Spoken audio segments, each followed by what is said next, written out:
Hello, magandang hapon sa inyong lahat. So meron tayong pag-uusapan ngayon, no. Ah, ito dalawang insidente na nangyari sa board exam. I think board exam ba ng teacher to? Una, ito, ayan o, nakalagay dito. An alleged impersonation incident was reported during the license examination for teachers. Oh, teachers nga, held on March 15, 2026 in Pagadian City, raising concerns about exam security and identity verification procedures. According to initial reports, proctors noticed discrepancies between a man's identity and the documents he presented, including mismatched photographs and personal details in the exam records. The irregularity was immediately reported to authorities. Operatives of the National Bureau of Investigation responded to the incident and arrested the suspect at the examination venue after confirming the suspected deception. Parang nagpanggap siya, no? Nagpanggap siya na yung tao na nandoon sa record nung magbo-board exam. Preliminary investigation suggests that the man reportedly from Marawi City allegedly attempted to take exam on behalf of the registered examinee, an illegal act known as impersonation or serving as a proxy examinee. Ayos to ah. The suspect may face charges including falsification of public documents and other possible violations of the law. Parang magpapanggap siya na identity ng isa, siya yung mag-e-exam para dun sa isang tao. Ngayon ko lang narinig ito, may ganyan pala, no? So ngayon, nag-raise ngayon ito ng concern sa akin na baka mamaya yung mga ibang professionals natin, I'm so sure, kaya nangyari ito, pwede ring mangyari sa ibang profession. Pwede sa engineering, pwede sa sa teacher, no? Baka sa bar exam pa. Sa pagiging doktor. 'Di ba? Lalo na kung aanga-anga yung magche-check. Lusot 'yan, Patay. Kaya tuloy yung mga ganyan, no? Dapat inaalagaan yan pagtungkol talaga sa identity ng tao.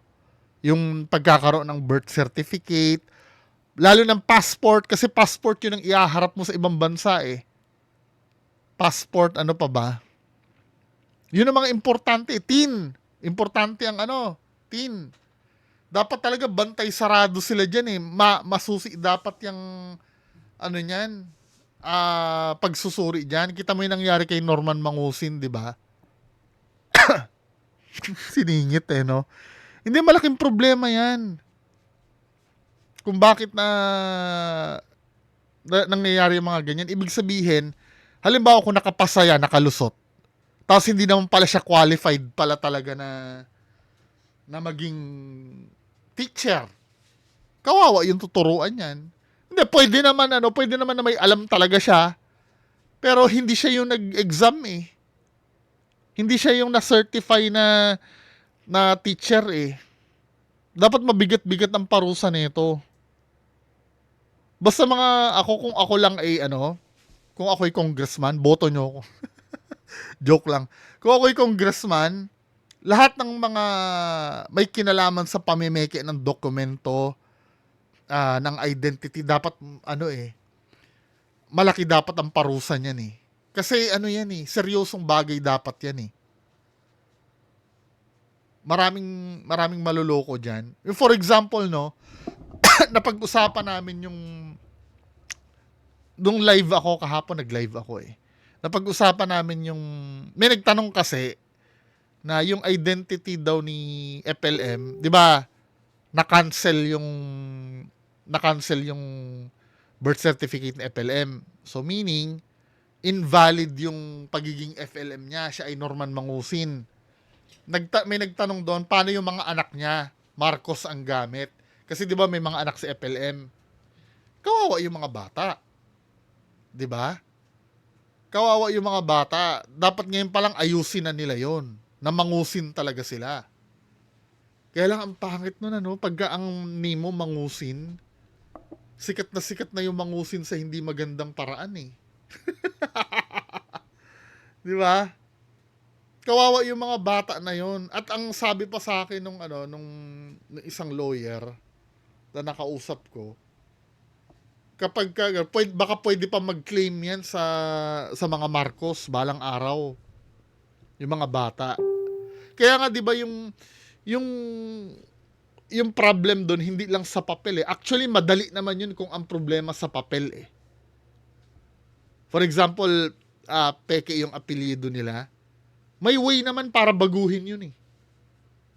Kung gagawin mo yung procedure, maiaayos naman lahat yun eh. Kaya lang, ang problema, yung isinaksak sa utak ng mga bata kung ano yung apelyido nila. Siyempre, nakwentuhan na yan ni Norman Mangusi na kayo ay tunay na Marcos, kayo ay, di ba? Yun yung dadalhin ng bata pagtanda nila. Magkakaroon sila ng confusion doon. Ano ba talaga? Sabi ni Papa, tito namin si Bongbong Marcos, auntie namin si Amy Marcos, lola ko si Imelda, or lolo ko si si Ferdinand Marcos Sr. 'Di ba? Yun ang mahirap kasi na part doon eh. Kaya sa ginagawa ni Sir Norman Mangusin, hindi lang siya yung magkakaproblema, pati yung mga anak niya, dinamay niya pa yung mga bata. 'Di ba? Akala niya siguro, hindi po, pwede yan eh, no? Ibig ko sabihin, pwede naman yan na, kung hindi lang siya madaldal sa social media, hindi siya nagyayayabang sa social media. Kaya lang siguro, divine intervention na rin na mabulgar yung ginagawa niya. Ba't napunta tayo kay FLM, no? Ito yung pinag-uusapan eh. Yun lang, no? Pagdating sa identity, mga pagpepeke ng papel, pabor ako na dapat medyo may pangil ang batas dyan eh. At least, kung akong tatanungin, mga 10 years sana, nakulong. Tsaka mahal ang bail dapat. Para magtanda tong mga to. 'Di ba? Marami kasing mapapahamak diyan eh sa mga ganyan eh. Anyway, next issue. Ito naman, na late naman si ate. Sabi dito sa post, di po ako pinakuha ng exam dahil late po ako ng 4 minutes. Itong emotional na pahayag ng examinee na si Rasia Eb, matapos siyang hindi payagan makakuha ng licensure examination for teachers. Sa isang video, binahagi ni Rasia ang kanyang matinding hinagpis at panghihinayang sa sinapit na insidente noong linggo, Marso 15, 2026. Ayon kay Rasia, maaga siyang dumating sa paaralan ngunit hiningan siya ng proctor ng bagong printed na Notice of Admission, NOA. Dahil dito, napilitan siyang lumabas muna ng campus upang maghanap ng mapagprinta ng nasabing dokumento. Sa kasamaang palad, pagbalik niya sa kanyang silid-aralan, dala ang bagong NOA, hinarang na siya at hindi pinayagang pumasok. Katwiran ng proctor, lumampas na siya sa itinakdang oras at itinuturing na siyang late, kaya hindi na siya maaaring kumuha ng pagsusulit. Nasayang lahat ng paghahanda ko, anya sa video, habang hindi mapigilan ang pag-iyak. Sa ngayon, wala pang nilalabas sa opisyal na pahayag ang Professional Regulations Commission hinggil sa reklamo ng examinee. Bukas ang bombo radyo sa ilalabas ng statement ng PRC. So, panoorin natin to.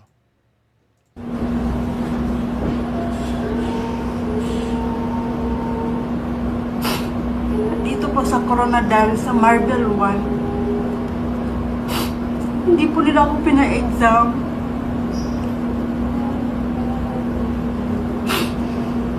Nalit lang ng 4 minutes kasi pinrint ko pa yung NOA ko na bago.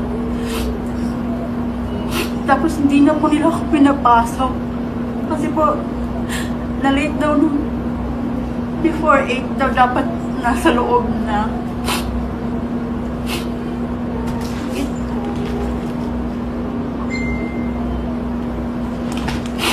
Sa Marble 1.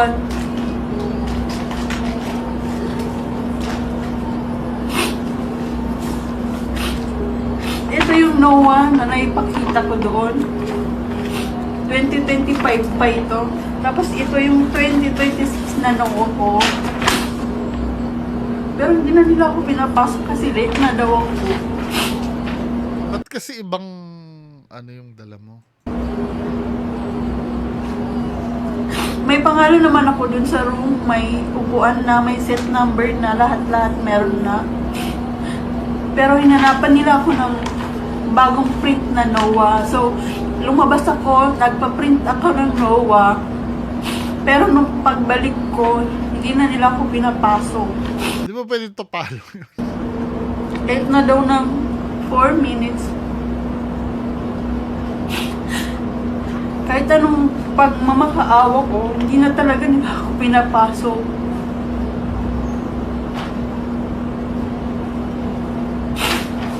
Nakakaawa nga naman, ano? Nakakaawa nga naman kung titingnan. Asim na video lang ba to? Nakakaawa naman. Kaya lang, no? Kasama din yung ano eh. Kasi ate, magiging professional ka na. Kasama din yung punctuality sa ano eh. Dapat. Hindi, ang tanong, yung pagsita ba sa'yo ay makatwiran? Diba? Ito yung mga case na sa akin, ano, kung pinagbigyan siya, okay naman. Kung hindi siya pinagbigyan, ito yung mga times na hindi ko naman pwedeng awayin ay kung gano'n naman talaga yung rules. 'Di ba? Kung pinagbigyan, di okay lang. Pero kung hindi pinagbigyan, wala naman tayong magagawa doon. Tingnan natin yung pulso ng mga mamamayan. Kasi I'm so sure maraming maaawa dito eh. Sorry to you. But rules is rules. Kaya need advance time before all. Bakit naman 4 minutes lang naman? Bakit naman po? Ako hindi ko pwedeng questionin yun eh. 'Di ba? Yan, ano din sinasabi doon ng iba na negligence mo din daw talaga.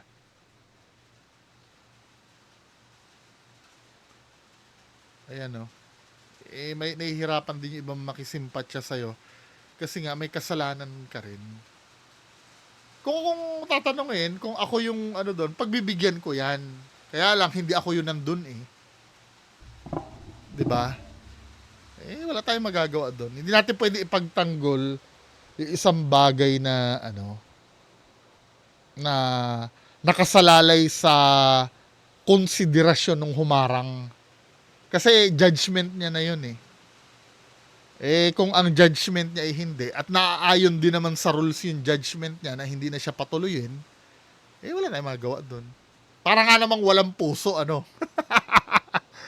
Pero valid naman yung ano eh, valid naman yung pagpigil sa kanya. Tingnan nga natin kung may statement na yung PRC. PRC state.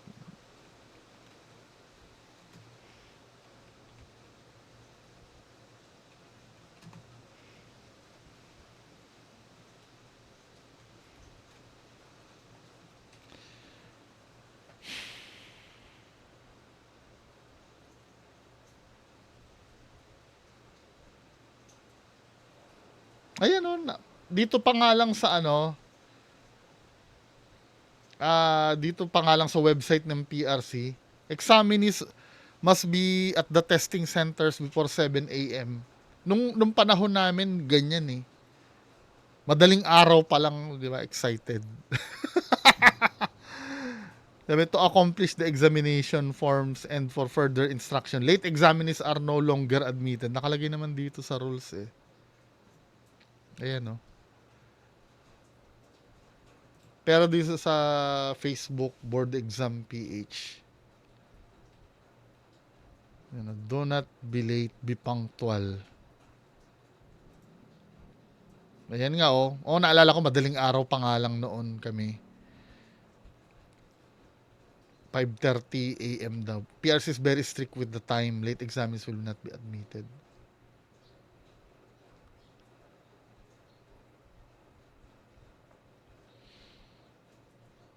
Yan ang problem, di ba? Ganun talaga eh. Nararamdaman ko naman yung minsan nakakabwisit konti lang naman yun, di ba natin maaareglo yun? Kaya lang pagka, pag inumpisahan kasi yun, magiging culture yun sa Pilipinas. Mukha ngang walang puso, pero wala Ganun talaga. Or pwede mo nalang isipin para hindi naman sumama ang loob mo. Pwede mo isipin na malay mo divine intervention yon. Sinadya ng Diyos na hindi ka makakuha ng exam that time. 'Di ba? I mean, may purpose yon. Ganun naman lagi. Alam mo, minsan sa buhay ko, pag may mga nangyayari na hindi maganda, yun ang pang-compensate ko sa sarili ko yung baka naman may purpose si God. Baka naman, nakakatulong din naman. Gumagaan ng pakiramdam. Di ba? Kahit pa sabihin mong confirmation bias yon. Alam mo yun, baka mamaya may gustong mangyari si Lord. Siyempre, ayaw mo na sisihin yung sarili mo na ikaw kasi palate-late ka na pagkukulang mo At least kahit pa paano, pagaanin mo na lang yung kalooban mo. At yung mga kapamilya ni ate, kasi sa totoo lang kung i-complain nyo yan or walang mararating din yan Kahit pa 1 milyon ang sumimpat siya sa'yo, nakalagay kasi sa rules talaga nila na pag late ay late. 'Di ba? Na stricto sila. Kung pinagbigyan ka, okay. Ngayon, kung hindi ka napagbigyan, wala naman tayong karapatang magreklamo. So, yun lang ang pag-uusapan natin ngayong hapon. Magandang hapon sa inyong lahat. Bye-bye.